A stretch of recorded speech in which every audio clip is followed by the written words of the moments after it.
Хакасияның табы комиссиясының князі Александр Чуманин бірге үн першін күнін салттарын хабырчыларға ішарлап берді.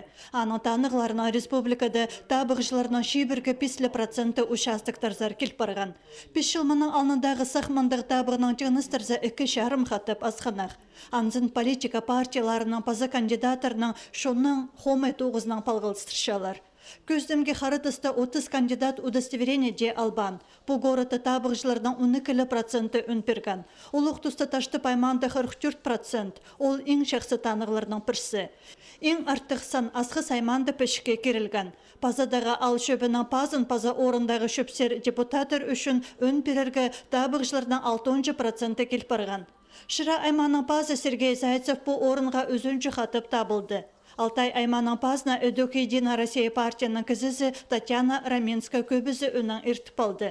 Таштып айманың пазына на позы адынғын кізі Алексей Деченко сықпалды. Мұның алнында ол таштып ал шөбінің ұстан. Чиксі алзы пос адынғын 33 кізі табығыларды шеңіз тұтты. Олардың алнында пастағы орынды Едина Россия партияның кізлері. Табығылар амыр, андық-мындық сайбығылар шоқ ирт барғанар. Олардың 900 кізі қайғыды тұтқан.